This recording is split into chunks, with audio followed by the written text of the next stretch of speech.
ಬ್ಯಾಸಗಿ ದಿನಕ್ಕೆ ಈ ರೀತಿಯಾಗಿ ತಂಪಂದು ಒಂದು ರೆಸಿಪಿ ಮಾಡ್ಕೊಂಡ್ರೆ ಮಸ್ತ್ ಇರ್ತೈತಿ. ಹಂಗೆ ಹೊಟ್ಟಿನೂ ತಣ್ಣಗಿರ್ತೈತಿ. ಇದಕ್ಕೆ ಶ್ರೀಖಂಡ ಅಂತ ಕರೀತಾರ. ಇದು ಮಹಾರಾಷ್ಟ್ರದ one of the famous recipe. So ಇದನ್ನು ಮಾಡೋದು ಹೆಂಗಂದ್ರೆ ಸಕ್ರೆ ಮತ್ತು ಏಲಕ್ಕಿನ ಪುಡಿ ಮಾಡಿ ಇಟ್ಕೋಬೇಕು. ಆಮೇಲೆ ಮೊಸರನ್ನು ಕೂಡ ನೀರೆಲ್ಲ ಬಸಿಯುವಂಗೆ ಒಂದು ಬಟ್ಟೆ ಒಳಗೆ ಕಟ್ಟಿ ಓವರ್ ನೈಟ್ ಇಡಬೇಕು.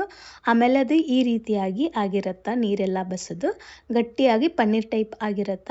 ಇದನ್ನು ಸ್ಮ್ಯಾಶ್ ಮಾಡ್ಕೋಬೇಕು. ಆವಾಗ ಸಕ್ರೆ ಪುಡಿನ ಆ್ಯಡ್ ಮಾಡ್ತಾ ಇರಬೇಕು. ನೀವು ಇದಕ್ಕೆ ಕೇಸರಿನೂ ಆ್ಯಡ್ ಮಾಡ್ಬೋದು ಮತ್ತು ಮ್ಯಾಂಗೋನು ಆ್ಯಡ್ ಮಾಡ್ಬೋದು. ಇನ್ನೊಂದು ರೆಸಿಪಿ ಮಾಡಿ ತೋರಿಸ್ತೀನಿ ಇದೇ ಥರ.